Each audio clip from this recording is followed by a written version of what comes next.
Today is Friday, November 7th, and you have found the Living Youth Podcast. I don't know what my name is or what my co-host name is because we've been studying the effects of AI and brain rot this week. Yeah, Mr. Robinson, I'm just proud of you. You got the date right, actually. In fact, our listeners have no idea how many times we've restarted this introduction. So maybe it is affecting us. He is, by the way, Mr. John Robinson. I am Wallace Smith, and you have found the Living Youth Podcast, and that is our topic today. We have an interesting article that's been passed on to us, and it has to do with brain rot and its effect on AI, and we would say, apparently, its effect on you.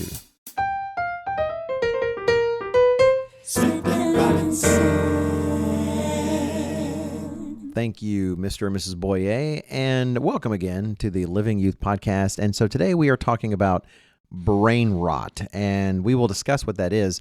Many of our listeners may not be familiar with the young person lingo that Mr. Robinson and I are so because we're young. Hip. We're very hip. The fact that I used hip means we're not.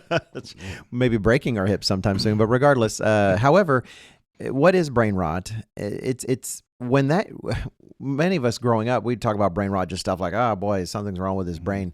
But it really has, even in this study that was forwarded, they use the word brain rot in a very particular kind of way.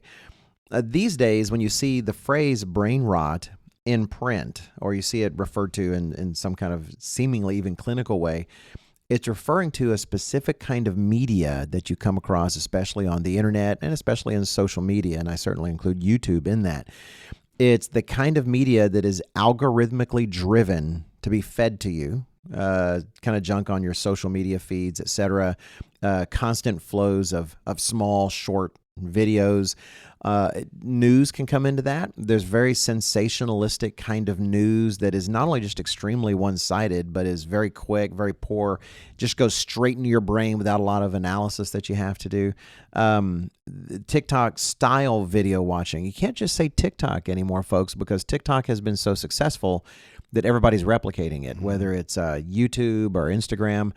I just saw on the flight, I can't remember if it was the flight to the feast or the flight from the feast, but there was a woman and I presume her husband, at least someone who's flying with her, in the row ahead of me and off to the left, in front of my wife and I, or my wife and me.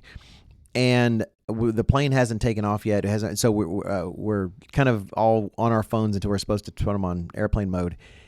And I don't know if she had a Facebook or some other kind of social media, and some of you might go, well, that's just life. That's how we do it. But I was shocked at the rate at which she hit post after post and wasn't just hitting them. She was liking some, whatever. She was just moving on, watch a snippet video, move on. She must have gone through within seconds, 30, 40 posts. I don't know how many it was, but it was amazing how quickly, because she was immediately seeing stuff that she wanted to reward or not reward. It's almost like she'd been trained by the social media instead of the other way around. But that said, think of Instagram. For me, I'll be upfront. I do enjoy Twitter, which is now called X by many, but I refuse. These small posts that go through, and I feel like, I'm learning about the world, but it's not. It's very tiny. It's very easily digested like sugar, just goes straight in, not a lot of processing. And a lot of that, increasingly, I notice it's feeding me little clips of videos. Yeah. So brain rot is this kind of content that is not what the world used to demand of us, where it's giving us content that we have to think about and spend time with, but it's just quick, massive doses that algorithms have figured out keep you on and keep you engaged, but not really engaged mentally. When they mean engagement, they just mean you're present. Yeah. You're there in front of the screen. And some of it is extremely horrifically stupid. We're not going to go into a lot of the detail out there, but it is actually just awful. I have a very short excerpt from, you and I both have a couple articles that we're going to refer to here and there as we go through. But this was the introduction to the article that we were sent. Oh, great. Good. And you might cite where the article's coming from and such. It's from a website that is futurism.com. Right. And the article's name is Training AI on Brain Rot, quote unquote, brain rot. Content causes lasting cognitive damage, new paper finds. And so they introduce the article, it's very short, by saying, social media, which once felt like a place to connect with others, increasingly feels like an endless slop feed that makes us dumber, sadder, slower, and less healthy. And as Mr. Weston's emphasized over really the last couple of years, that a lot of these content creators very consciously know that they'll target, well, they probably target everybody, but target young women, and they deliberately try to make them anxious and feel unsettled because they profit by that, by the results of what girls will feel like that start going, well, maybe I need this and maybe I need that, and they profit from it.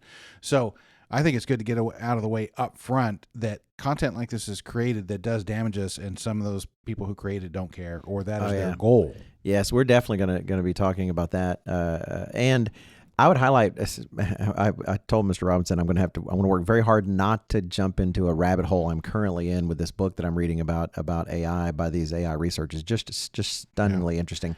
However, one of the things that you start to realize is really when it comes to the power of algorithms, let's say if depression keeps you engaged. Well, the algorithms don't really care what kept you engaged. They just notice it kept you engaged. And so that's what it's going to feed you. It's not really, in the case of the algorithms, which are so powerful, they're not really thinking about your health at all. Maybe something that makes you healthy keeps you engaged. Well, it would feed you that, but maybe it's stuff that doesn't make you healthy. Well, that's part of what they've discovered is brain rot keeps people, engaged. Okay. So this article that was passed on to us, we're going to kind of shift over to the AI realm because it's fascinating that AI is not, well, so the rabbit hole's right there, but I'll avoid that and just highlight that AI, as much as it seems to think like we do, it doesn't. It's not exactly the same. However, it is designed to learn. It's designed to achieve ends, to be goal-seeking. You could even say it has wants. It's kind of odd to say. We're not trying to say that it actually has a soul or a spirit or anything like that, but yet, kind of like these advanced AIs, when you're for chess playing, you're playing it in chess, and because they're very good, now they can beat every grandmaster. They really are so advanced. Well, they'll protect their queen because they recognize, well, the queen's most important piece I got. I'm going to protect it. It makes sense to say that it wants to protect the queen. You're not trying to say it actually has a consciousness or something, but when it's working to protect its queen, it kind of makes sense to describe that as as a want. Well, what they're learning, it seems like in a lot of ways, studying how AI, because they really have to study it. They can't predict what it's thinking. They don't really know what's going on with all those parameters. But studying it is kind of like studying a brain, one you can actually experiment on more ethically. You can't experiment on people really very ethically, but they can look and see what happens to it when it's exposed to certain things. And they're motivated to do so because they want AI to get better. They want to know, since they don't know exactly how the training they do turns into the results that AI gives, then all the more they're doing a lot of experimenting. Well, what this article highlights that Mr. Robinson referred to on futurism is they tried including in AI training some of this brain rot content. So how do you train AI? How does AI learn to talk and to speak and to communicate and to analyze a photo and to understand what's in the photo? Well, through training, by exposure to a lot. That's an incredible oversimplification. But look at the internet. It's a vast collection of content. They'll use that content and train AI. So it's seeing it, it's making predictions that sometimes are wrong, sometimes are right, and over that course it learns. Well, they just there's some brain rot. Just make sure you get some brain rot in there, right? Which it's on the internet. It's not hard to come across. Well, they found that it truly damages the thinking of the AI. That if brain rot is included, they're not just giving it only brain rot. It's just the brain rot is included. Mr. Armstrong used to talk about having a sumptuous meal in front of you on a table with a little bit of cyanide in one of the ingredients. So that's kind of what they've done. They just made sure there's some brain rot. And they found the impact on the AI's ability to reason, to draw conclusions, to use logic was clearly altered. For instance, nowadays, because I'll use, say, ChatGPT for some research, and sometimes it has to take a lot of thinking. Now, would take me all day to work on, it'll say it thought for 4 minutes and 13 seconds. Right. I mean, imagine if you had the time and the capacity, how long would it take you to watch everything on the internet? That's right. So it has this thinking, and what's really fascinating with at least some of these models, I know that with ChatGPT you can do this. You can actually, because the way they get them, how do they think? What does it mean for current AIs, the most popular ones, to quote unquote think. What they do is they take your prompt and they do some work, and they express that work in words that can be read. And then for the next step, they use that as part of the basis for the next thing, and they generate that in words. And so you can actually read its chain of reasoning, and it's fascinating to do.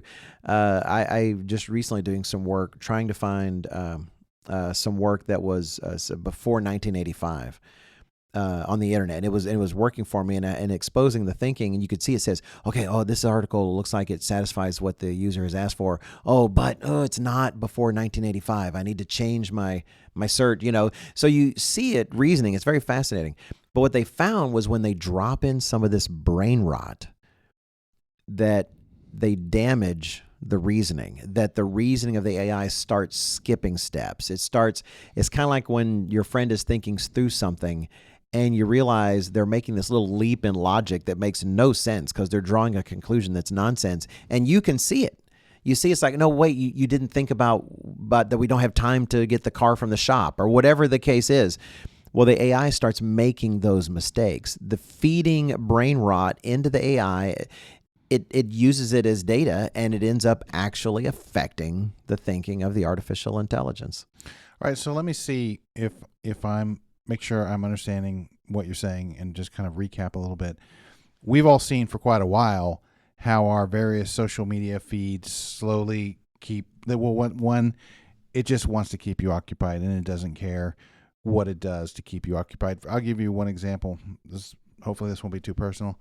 Our TV has the YouTube app on it, and everyone every so often it's logged into my wife's account.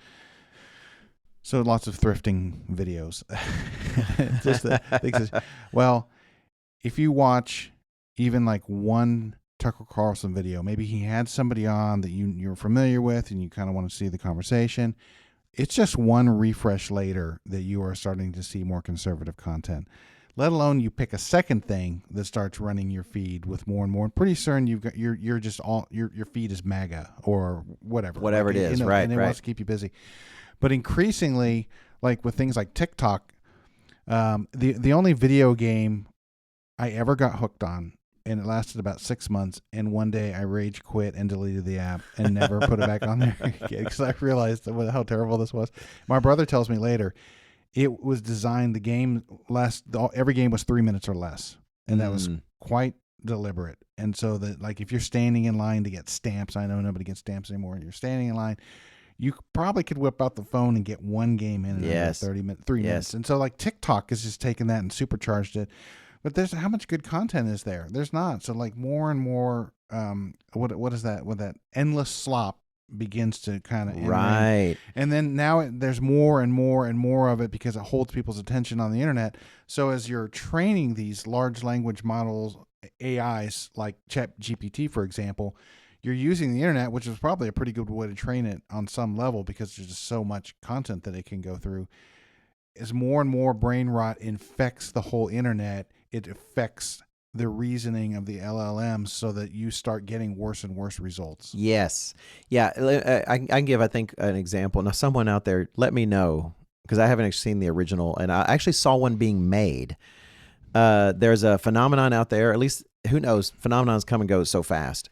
But there was the 6-7 phenomenon. Yes. Okay. Yes. Well, I had no idea what it was. I'm still not sure I understand, and I studied it. Well, you look at the origin, it's kind of questionable, but regardless, my wife and I, during the feast, we were in this case, South Padre Island, which, hello out there, everyone who was there. It was a wonderful feast. We're there on the island, and we're just going to get some coffee. And we're in a coffee place, and there was a lady in front of the counter, and the lady behind the counter. And the lady in front of the counter was like a grandma. I think she was just a plain old customer, and they got her to do this. And then you had a guy with his cell phone recording it. And then like the owner or something behind the thing, and they see us waiting. They said, "Oh, we're so sorry. Can you just hang on just a little bit? We're trying to get this TikTok video." And it was like, actually, we were not in a rush, and it was kind of fun to watch them trying to do this. And essentially, they set up a scenario where she asked like for the cost of a latte, and one says, "Oh, 6-7, and then both of them start doing the thing. Well, of course, that's kind of a meme going around. You know, It's sort of a popular video thing. They actually mentioned that specific example in this futurism article. and highlight that's an example. Essentially what they did was they fed the LLMs the kind of posts on Twitter or on Instagram that people are likely to click on.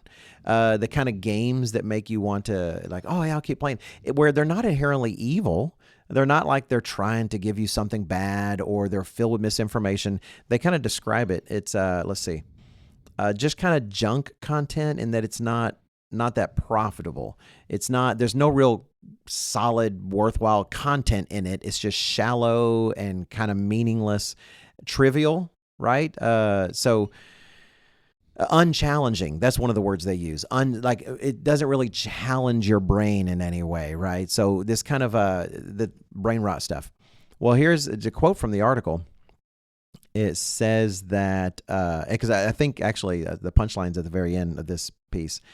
It says that the resulting study is yet to be peer reviewed. So it just, for the record, it hasn't been peer reviewed yet, but this is the pre-publication. It says, but its findings suggest that artificial intelligence's sense of reasoning and contextual understanding declines. So reasoning in terms of ability to think, contextual understanding in terms of putting something in a larger context, I would assume that's what they're saying there, declines as it's trained on brain rot material. Basically, the researchers fed the large language models, that's like ChatGPT, Google Gemini, things like that, viral or clickbaity posts from, even they call it X, formerly Twitter, just like nobody likes X. Well, some people, I'm sure they do, Twitter, and found that they essentially started to abandon parts of their thinking processes, a phenomenon they termed thought skipping, in which, they quote here, models increasingly truncate, that means cut short, or skip reasoning chains, which explains most of the error growth they were noticing. Now here, it goes further. Worst of it, the article says, researchers found that exposing AI to brain rot content also seemed to nudge it towards psychopathy and narcissism. Wow. So they give the AI some of this brain rot content. Not only is it not reasoning well anymore, it's kind of cutting its reasoning short, or it's skipping steps, but it starts to become more psychopathic and more narcissistic. It's fascinating. It really is.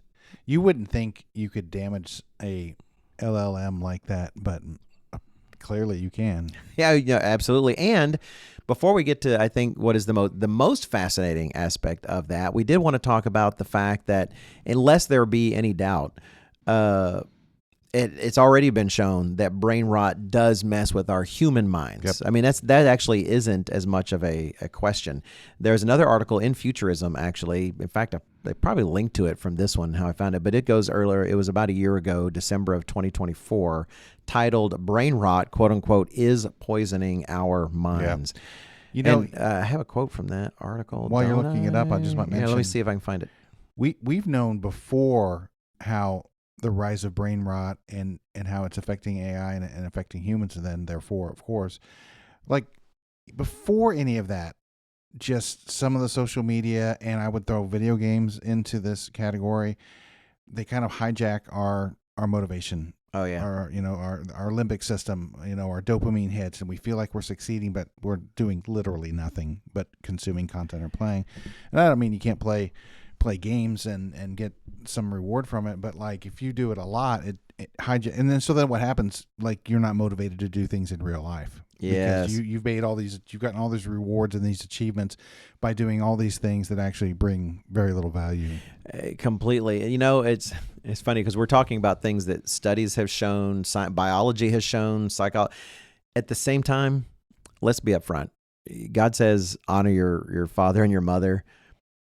Before a single study ever was done, perhaps, how many as young people have ever heard their mom and dad look and say, that stuff's going to rot your brain. Why are you spending so much time on that game? That's going to rot your brain. TV was the boob tube. Absolutely. Yeah, exactly. We the thing is, so much of this just validates common sense. Mm-hmm.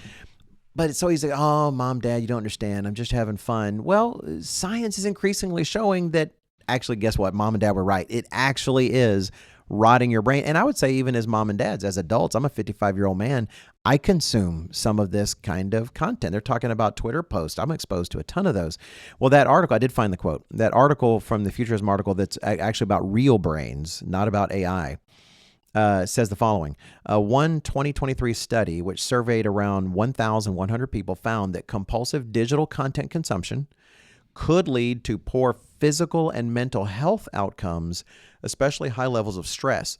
The U.S. Surgeon General has even warned against letting anyone younger than 13 years old use social media sites. Well, why? You think, why 13? Well, they're not even trying to look at legally adult or not adult. They're literally trying to focus on the fact that your brain wiring is still, that you have still fundamental parts of your brain that haven't finished wiring together well. That whole process doesn't really settle in completely, I think, until your 20s or so. Well, what's the famous line from German Nazi propagandists? Was it Hermann Goering that was the main propagandist? You're a big fan of Nazi propaganda. So you would know. That's a joke. No one labeled him a Nazi. While I've loved studying World War II like every other guy my age, I genuinely never got that much into the Nazis. I didn't think they were that fascinating. I mean, I know there's a lot of going on with them and symbolism. I had a good friend in high school that had done a lot of research. Really? Maybe it's Herman, maybe it's Goebbels. It doesn't matter. The chief propagandist, and his old saying was, "Give me your kids until they're 7, and after that, I care not what you do with them." Interesting. So maybe we would expand it to 13. But the problem is, if you get kids early and rewire your brain towards a certain, maybe a mind, like a, what would I say, an ideology. Mm-hmm. But in this case, it's not even an ideology exactly. It's just melting your brain. It's literally just damaging the equipment you use. The next paragraph in that article from Futurism in 2023 says, I think it's 2023. I'll make sure it's the same. No, sorry. Whatever it was that I referred to a while ago. It says, these sites and apps constantly bombard us with rapidly changing and variable stimuli. Think of the, video shorts, TikTok.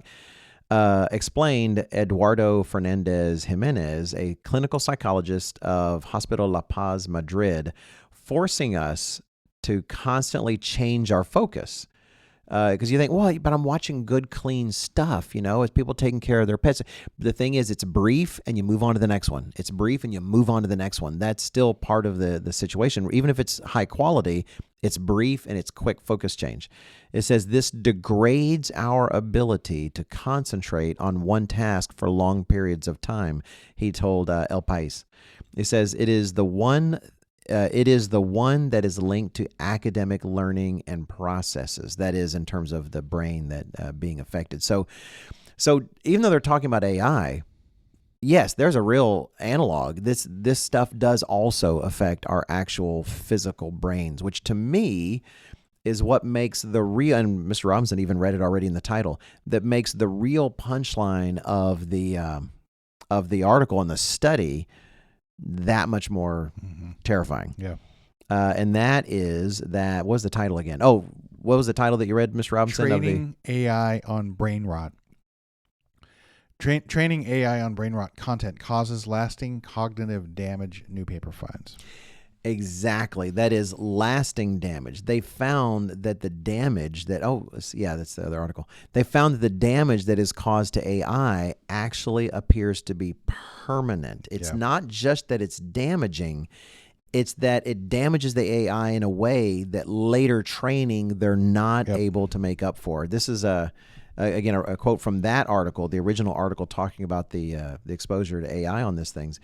It says, first they warn, they do say in that article, it says, though humans and machines learn differently, there are similarities. Both ingest existing material and learn patterns from it. So the lower quality those inputs are, the less accurately both biological and digital brains will be able to accurately map patterns onto novel cognitive challenges.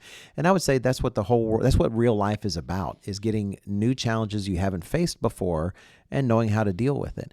But then they say, and here it is, a grim addendum, they say, even when the researchers attempted to heal the digital malnutrition of the large language models by introducing higher quality content, the damage persisted.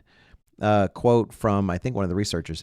It says the gap implies that the brain rot effect has been deeply internalized, and the existing instruction tuning cannot fix the issue. Stronger, and this is Ms. Robinson read this earlier. Sorry, stronger mitigation methods are demanded in the future. What they're pointing out is that, look, you could possibly permanently damage your artificial intelligence brain. And so consequently, what we need are things in place that prevent the brain rot from ever getting in the first place. We need to make sure our training data is pure and pristine and is high value, because if any of this shallow, rotten junk, and I don't mean rotten in terms of morally rotten. Again, we're just talking about shallow, because if it gets in there, it's game over for that trained AI brain. Read the next paragraph. I didn't read that earlier. Oh, sure, right here. Okay, Yeah. This is the last paragraph of that article. It says this study underlines the dangers of training AI models on unregulated trash data, especially when research is already starting to show that humans who rely too much on AI end up with diminished cognitive abilities of their own. No, actually, I think you did read that part. I think I remember that. I don't think so. You think so? Well, we'll let the reader decide. Put it down in the comments. Who's right? That's right. But yeah, they're already starting to find that we have this diminished capacity, and so they're saying, Yep. if it affects the AI and it affects us, and now we know the impact on the AI is permanent. What does that potentially imply for us? I can actually apply this to my own life, because I remember after we'd had smartphone, to the point where most people have a smartphone, and I realized I wasn't good at spelling anymore, and it's because the iOS wide. Now that's not AI, of course, but like how the technology was making me less capable, and I went from being actually overall a pretty good speller to questioning when I had to handwrite things, which was hardly. Like you almost never do that anymore. Mm-hmm. Really questioning how to spell things when I was good at it, because my brain turned over spelling handling to the iOS spell checker. It even checks your grammar now. I know that's not a new thing, but then even when we got Chat GPT, how easy it was. Like, I need to process through this piece of data, this piece of data, this piece of data, and I need to draw a conclusion, and you just turn it over to ChatGPT. Yeah, well, you draw a conclusion for me. What at least I've come to conclude is that it's not about the spelling. It's easy to think, well, why do I need to be able to spell that well if literally everything I write on I've got a spell checker. Well, think of it this way. To me, this is related to what this is. It's not about the spelling. It's about the brain architecture you build in striving to spell well. That if I want to build my muscles, I can go and lift weights, right? I can do that. Well, those things early in life, it's not just making sure, I think we're starting to learn, that a child one day can spell well. It's also about having a mechanism in place in a child's learning that helps them build the mental architecture that actually is far more valuable to things beyond spelling, that are actually, that's what they discover with AI as well. You train it in some direction and find out, well, you know what, it can actually do even more than we thought. Things that they were not necessarily training it for, but that sure enough, the architecture that's built is good for other things as well. This might be a good time to mention one thing, and I appreciate how you bring this up a lot, Mr. Robinson. You've mentioned before, and I had in the notes that I wanted to highlight that you said this, that Mr. Weston highlighted way back, I think it was in his article on the taming the social media monster, but that he's brought up more than once how a lot of these tech gurus that build these kind of shortcutting apps and such, that they don't even let their own kids use those things. You know, that they build them because they're profitable and they're tools. But man, I'm not going to rot my kid's brain. You know, I'm not going to let them use that. Yeah. No, and that was just the iPad. I mean, I remember the first one. I can't remember who pointed it out, but said Steve Jobs and his wife didn't let their kids use iPads. And that's not AI. That's not anything. And I cringe a little bit when I see really young kids who are clearly watching too much video. I mean, like, it's pretty, like I'm not saying don't ever let your kids watch, VeggieTales, cartoons, whatever. But under a certain age, it's actually pretty bad for the development of their minds. I'm not going to take the time to get a disclaimer guy out to say that this is, we're not necessarily approving any content that we've mentioned there. It's not an endorsement. But yeah. Here's my my general conclusion here. Okay. I think it's going to be more effective if I use some Gen Alpha slang. Oh man. Now I'm really worried. All right. We're going to have to figure out if this gets cut. So if this remains, Am I going to do some research before I edit this one? It's real short. All right. All right. So I'm talking to the kids out there, right? So listen up, you Ohio Riz kids. Don't doom scroll that skibbity brain rot and become Sigma. Don't be mid. Lock in with the Bible is the ultimate life cheat code. You'll be chilling instead of spiraling. No cap. Oh, wow. I have no idea what to expect we're going to get in feedback. Please feel free and comment and let Mr. Robinson know how well did he nail the landing, or did we just say it was one of the worst things ever and we'll have to pull this off? We look forward to your feedback, but I appreciate the effort. Thank you, Mr. Robinson. It's you apparently are bilingual. I will highlight, and this is, I'll admit, I actually learned this on some form that some might think of as brain rot, but actually it's a comedian that I think is very funny, and he brought up this particular point. And sure enough, researching what he was talking about, I found out that it was accurate, apparently, and that is concerning cocoa melon. Now, Mr. Robinson, I was shocked. You don't know what cocoa melon is when I first brought it up. Just absolutely shocked. I don't always know what it is, but I've at least usually heard of something like this, and I had not heard of it. So okay. Well, cocoa melon, I didn't know what it was until these things came up, but there's video out there of people whose children they're watching a cocoa melon video, which is these kind of inane little cartoon videos on YouTube that are clearly aimed at little children. I mean, as young as you want to go. And videos of, like, people turning them off and kids going ballistic, like just, well, you've taken away cocoa melon. Well, researching what they've done in terms of developing cocoa melon. Let's see if I can find that article. It was a good article I saved. The New York Times had a report. Cocoa melon is popular like nobody's business, as in, I think the second or third most watched video is a cocoa melon video. I mean, on all of YouTube. I mean, you're talking about Mr. Beast, all those guys out there.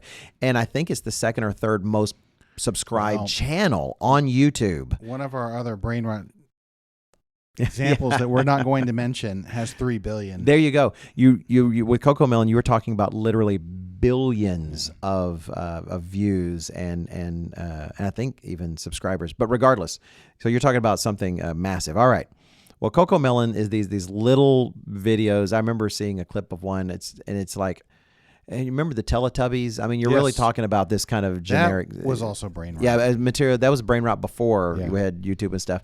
It's about as low as you can go in terms of what the article was saying. Non-challenging. It's not really stretching in any kind of way. All right. Well, here is part of what they do. And this is from a New York Times article titled, A Kids Show Juggernaut That Leaves Nothing to Chance. It was published May 5th, 2022 in the New York Times. And it's speaking of the company Moonbug, which kind of runs and organizes and the program. So that's really those who put it out there and benefit from it. All right. They say, a little bit of context. For those who have never heard of it. Now, some of you have little kids. You probably have. They talk about how it's audience research day at Moonbug Entertainment, the London company that produces 29 of the most popular kids shows in the world, found on more than 150 platforms in 32 languages, and with 7.8 billion views on YouTube in March alone, just 1 month, 7.8 billion views. Once a month, this is the company, once a month, children are brought here one at a time and shown a handful of episodes to figure out exactly which parts of the shows are engaging and which are tuned out.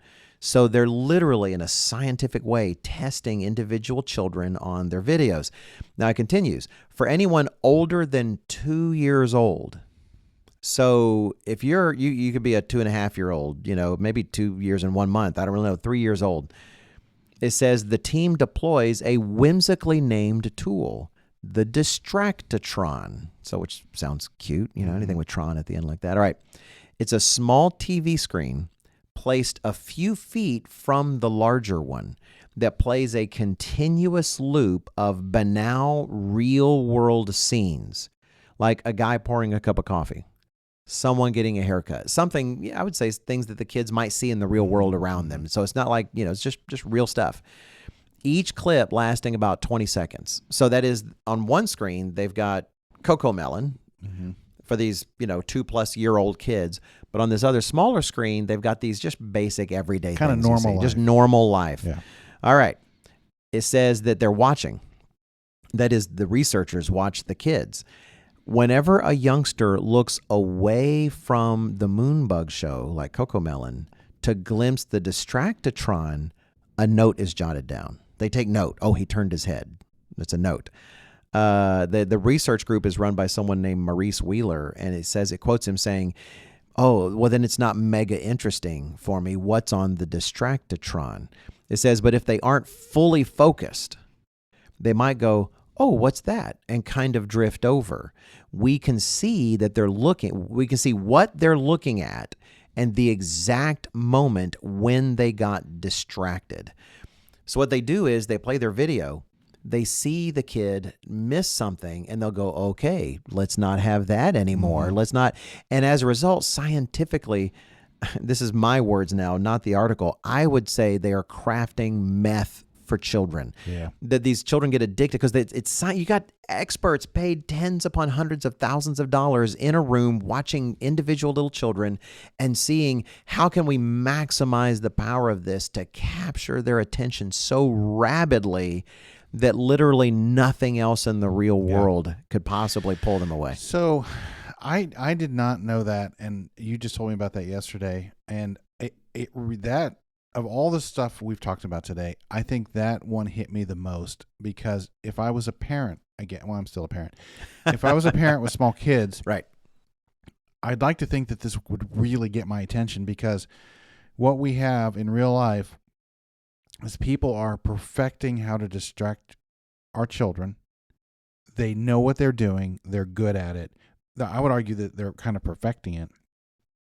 And I think this would be a call to parents in the church with young kids to, like, I would go out of my way to protect them from having access to this at all. right. My new grandson, he's 3.5 months. I think he's almost 4. Yeah, he's 3.5 months now. And Maddie sent me a picture of him on the floor with his play stuff above him.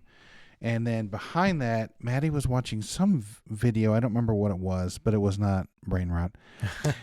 And so the photo was actually how she'd had to fashion like a blanket over the plaything, because he is already way too interested in the screen behind him. Yeah. And so if you take that and ruthless people who don't care about the health of your children, and they've learned how to permanently distract your child, like, that's kind of terrifying. It is. And I like the way you say it, because it prompted a thought. You're talking about how the world is getting very good at distracting your children. I think they've gotten so good at content that they've recognized, actually, we can be the thing. And we're learning how to make sure your child is not distracted by reality. Yes. That is, now they've come to a point, they're so good at what they do, they're more worried. They're not focused on how to distract the kids as much. They're focused on how to keep them from being distracted to go back where they ought to be, things that are far more helpful and help them to be more competent human beings. And I would say it's easy to think, "Oh, these are evil people." Well, I don't want to put it quite that way. What I will say is they're individuals who are trying to make a profit. They're trying to make a company. They're trying to do something that works. And the point is not necessarily to think these are evil people, but rather to think, I can't afford to put my trust in the hands of people that are going to profit from me and from my children. Was it Netflix? I will use the term busted, but maybe you could use a different term. Phrase. Maybe it was YouTube. They would have children's programming that parents would ostensibly safe, but then if it just does video after video, it started going down this really dark path and started showing kids stuff you would never want. TikTok kids starts to do was that. It TikTok? Yeah. And when you really think, like, take all those people with Cocomelon and replace them just with algorithms. Mm-hmm. And again, from everything I'm reading about AI, it's amazing what you can discover you accidentally trained it for, where you didn't intend to train it for that and don't even realize you've trained it for that, but you have. The example that's mentioned in the book I'm reading, which I do think we'll talk about here in the future eventually, how I even think of human beings, how we have taste buds that should lead us to things that are sweet, that are good sources of energy, fruit, nuts. Well, not nuts necessarily, but fruit and berries and things like that. The taste buds say, "Hey, this is sweet," and the brain does that. And sure enough, our bodies are designed to benefit from that because we get good energy from some of those things for the moment. But what do we do with our intelligence? Well, we create stuff like sucralose. We create these things that trigger the sweet, but actually give us no nutritive value whatsoever, no energy whatsoever. So in the sense, we can override the purpose of something by triggering the training. Well, the same thing with what we're seeing here with AI. The AI really might be, hey, we want to keep kids engaged. We want kids, viewing our content.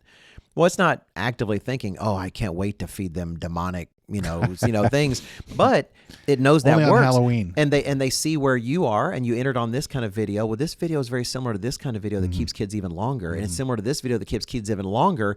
And next thing you know, you're on some transgender train, and such, or you're on something about that truly is demonic.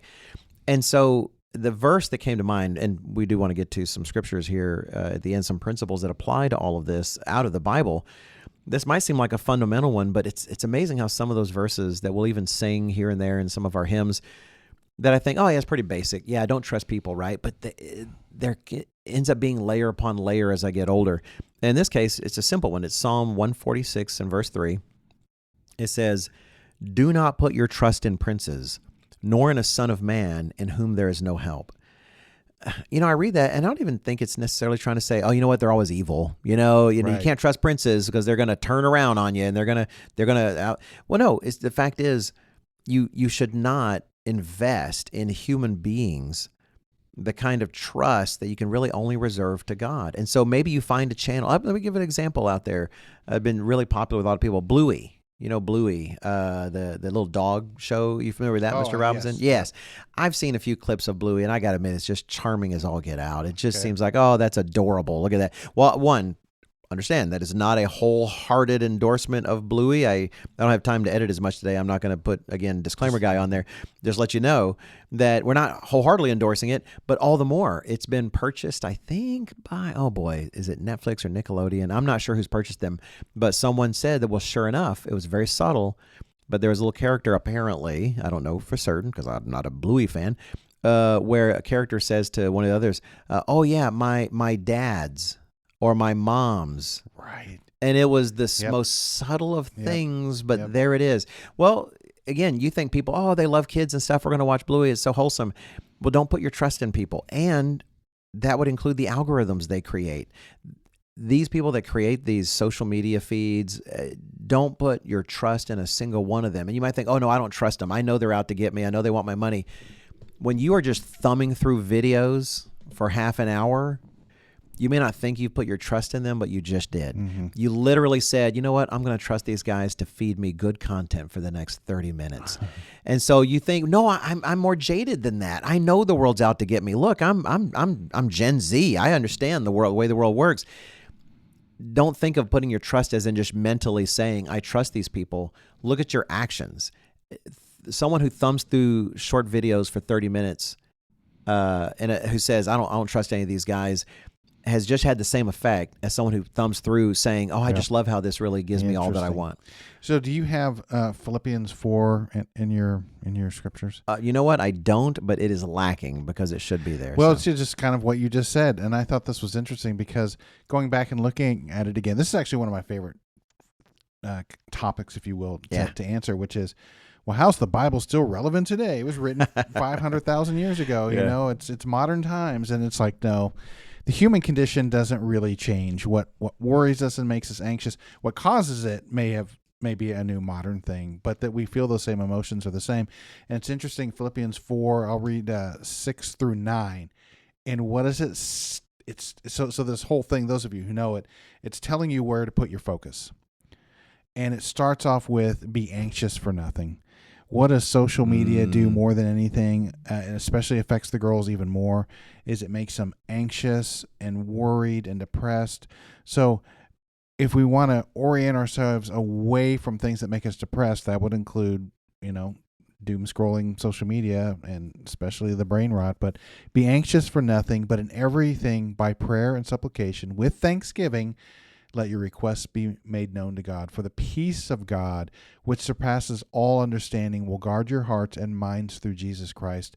Finally, brethren, whatever things are true, whatever things are noble, whatever things are just, whatever things are pure, whatever things are lovely, whatever things are of good report, if there is any virtue and if there's anything praiseworthy, meditate on those things. We hear the word meditate, and especially when I was younger, it really threw me off. And it's just this lotus position, hands out, mindless meditating. Right. And meditating, I really learned, is a very valuable thing, and it really is just thinking. And I learned how to prime my brain for it. I unfortunately I don't do this anymore, but I would get up really early.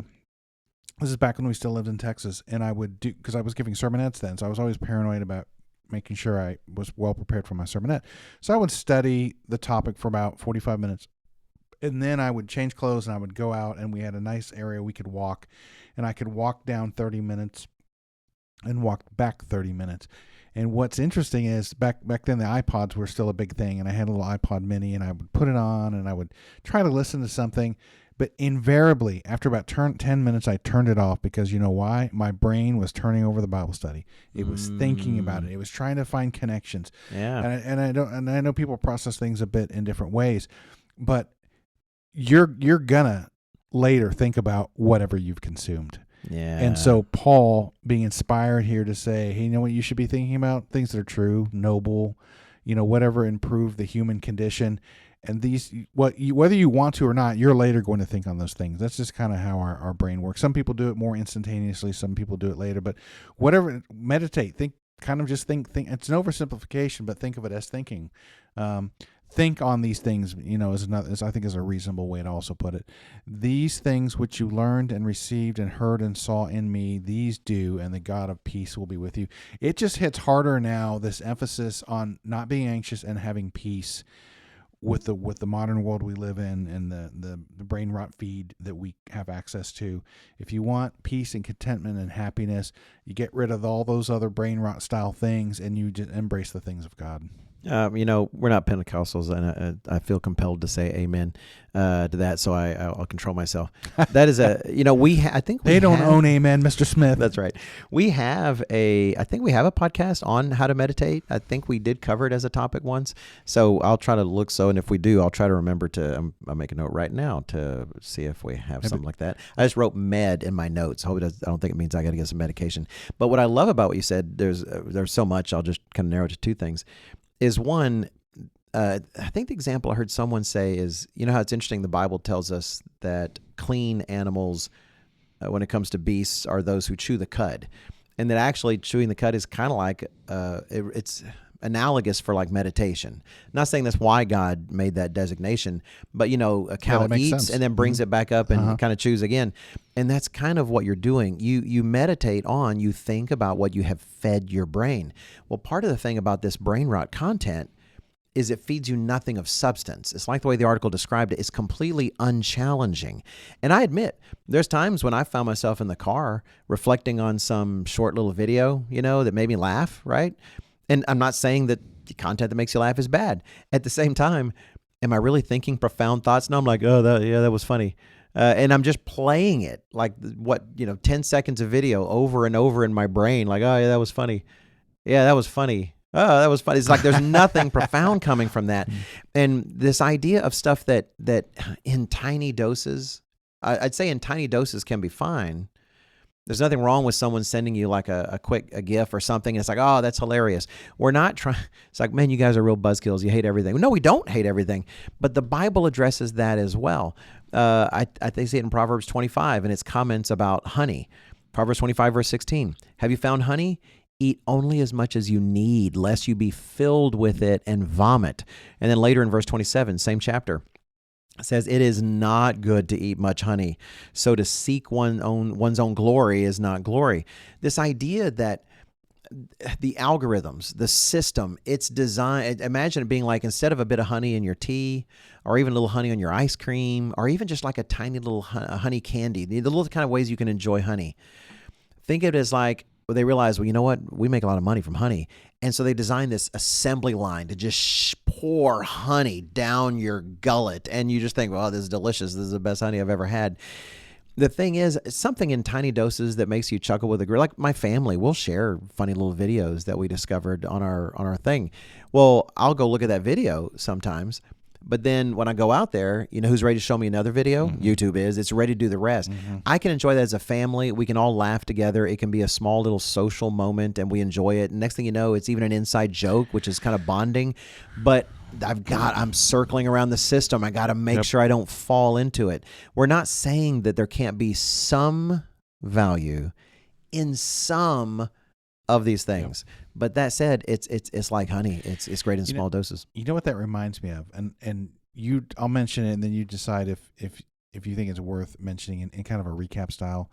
But it's that video we saw where the guy at first is working and training, and then he gets distracted by these kind of videos that are shown to him. Okay. And then he slowly but surely gives up. He's not training as much, and he's not as prepared. And when the dragon attacks the village, yeah. Just how you lose motivation if you just too much. Yes. These videos, these kind of things, and the people, it's not just so much the videos, it's the people that put them out. It's the companies. It's what's out there. It's the platforms that want you on all the time. They're designed in a way to motivate you to care about nothing nearly as much. You know, this is that you find yourself wanting to look at this more than anything else. You know, you might think I had this thought a long time ago, because it falls into the idea of it's not enough to just remove evil. You have to replace it with something that's good.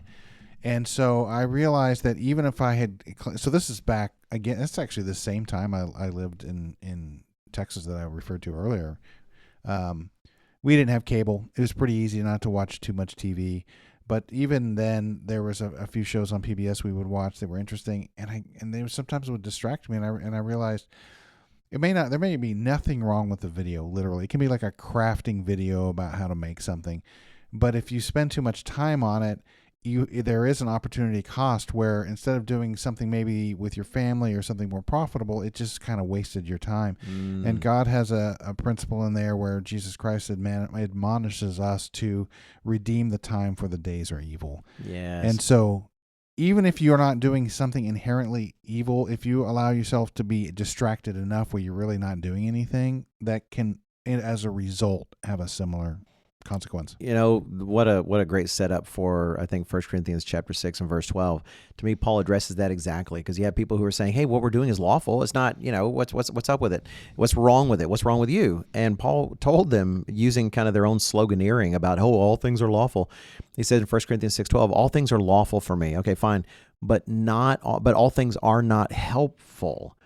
All things are lawful for me, again, okay, fine, but I will not be brought under the power of any, because these things, they're there to bring us under their power. And increasingly, the science is showing that it is literally damaging to us. The church teaches, it's a doctrine of the church. What is the mind? What is the human mind? The human mind, we teach and we believe is biblical, which is why we teach it, is a combination of two ingredients, and that is the spirit and the brain. There's a spirit in man, and then there's our physical brain, and both of them together make a mind. It's important to keep yourself spiritually clean and sharp, to protect your thoughts, to protect your thinking, to protect your ability to reason, but also your physical brain. It's important to actually take care of the physical machine that God gave you, because the human mind is a product of both things. Well, I think it's interesting. I'm trying to learn to take it even more seriously. Well, my son actually used to say, Proverbs chapter 4 and verse 23 was one of his favorite, this was Michael, one of his favorite scriptures. That's where it says, keep your heart with all diligence, for out of it spring the issues of life. And the word there that's translated heart can actually mean your mind as well, this kind of core of your being and the thing that makes you, your thinking and your thoughts. And I thought, well, how do you do that? Okay, that's fine. I want to keep my mind. I want to be diligent about it. I want to protect it. And I find that actually the first commandment is, to a certain extent, guidelines on how to do that. Jesus Christ, what is the first commandment? We know the commandments picture God's character, but also they're made for our good, that God has given us commandments that are good for us, and we benefit from keeping them. And the formulation, and we even talked about this, I think, recently at lunch, that in Mark chapter 12, it actually throws in a fourth element. It's not just three things that you read in the Old Testament. Jesus Christ actually cites a fourth element and kind of makes it really complete. But when Jesus Christ is talking about the first commandment in Mark 12 and verse 30, it says, "You shall love the Lord your God with all your heart, with all your soul, with all your mind, and with all your strength," and how this is the first commandment. And I think about that, and I think, if I think of my mind as not mine, but that my main task, literally it's the first commandment, my overriding task in life for my mind is to make sure I'm loving God with it and making sure that I see it as God's. It's something for him to use however he wants, however he longs, whatever his purposes are. And if I consider my mind as something devoted to him, of which I'm kind of a steward in a sense at this time, well, then I'm naturally going to be more careful about it. And then all the more, I wish I'd done this more when I was a younger father. When I look at my little children, and I think that inside all of them is this little mind that's developing. I can do things to help them devote their own minds to loving God in the future. And it's more than just filling them with his commandments, but even making sure they know how to think well, that I'm not helping them damage their brains with the stuff that I could be feeding them. Because if we damage our brain, we're also damaging our mind, and thus we're not truly fully loving God with it. I know we could keep going on this forever, but that reminds me of like the scripture section of scripture in 2 Corinthians that we used last week for the Halloween podcast, which that's not the main reason we use it, but part of the emphasis is a very important New Testament concept that we are as the temple of God, and God comes and makes his home with us. So you're hey, I need to protect my brain for that reason. Like, well, if Christ is living in you, then you need to keep the temple in good order, since Christ is living in it. And maybe you can add on to that analogy if you want. But like that's what clicked with me. Yeah. Was Christ wants to live with us, wants to make a home with us, and we need to keep it in good order. That's a great point. So friends, watching a bunch of brain rot is not just a bad habit or a guilty pleasure. Brain rot literally rots your brain. And believe it or not, God actually loves your brain a whole lot.